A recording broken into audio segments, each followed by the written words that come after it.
by a spur line called the Alaskan Railroad.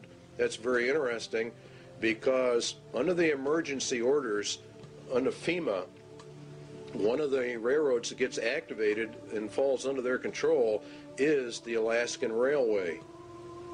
And so we're beginning to find out that all of this goes together. The Alaskan camp was purchased under a mental health bill, and of course you have to understand that they are using mental health as one of their primary methods of warfare.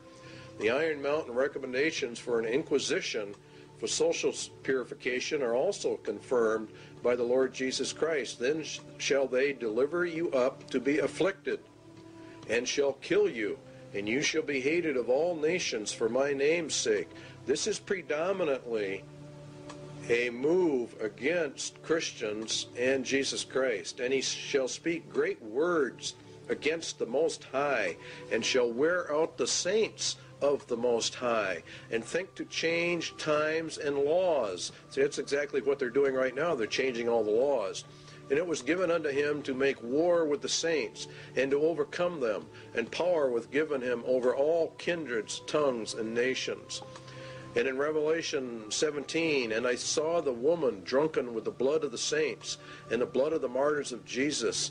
And this is actually, you're going to find out, has much to do with the United Nations.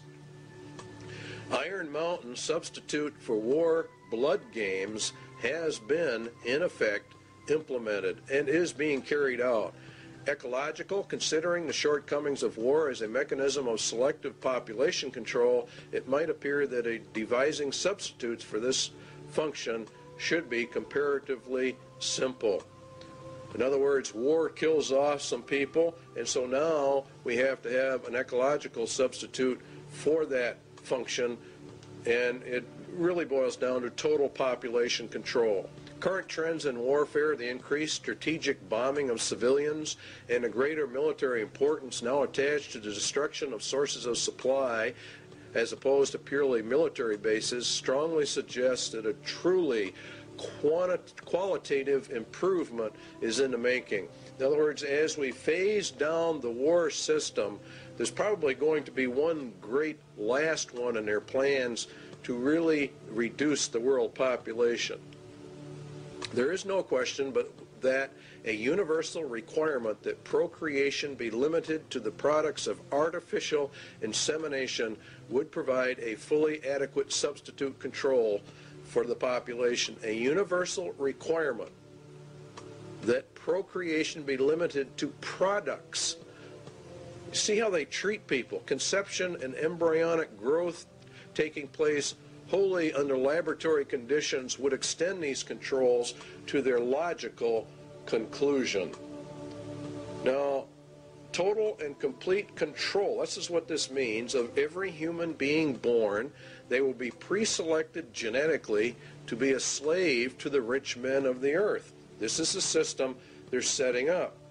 They have an intermediate step, total control of conception with a variant of the pill via water supplies or certain essential foodstuffs. In other words, they intend to, when they bring in this new system, they will stop the growth of the population. They will put it into the food or the water supplies, and then they would offset it by a controlled substance so that it could be countermanded and the woman become pregnant.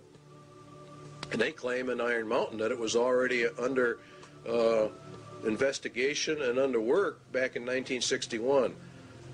So the interpretation is the mandatory mass sterilization of the human race with them in total control of all the antidotes for it. Excess population, Iron Mountain says, is war material. As long as any society must contemplate even a remote possibility of war, it must maintain a maximum supportable population.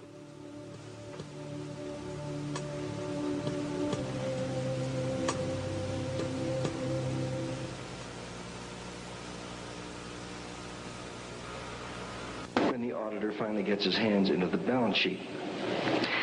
I suggest, therefore, that this be sold not through a democratic process. That would take too long and devour far too much of the funds to educate the cannon fodder, unfortunately, which populates the earth. We have to take almost an elitist program that we can see beyond our swollen bellies and look to the future in time frames and in results which are not easily understood or which can be, with intellectual honesty, be reduced down to some kind of simplistic definition.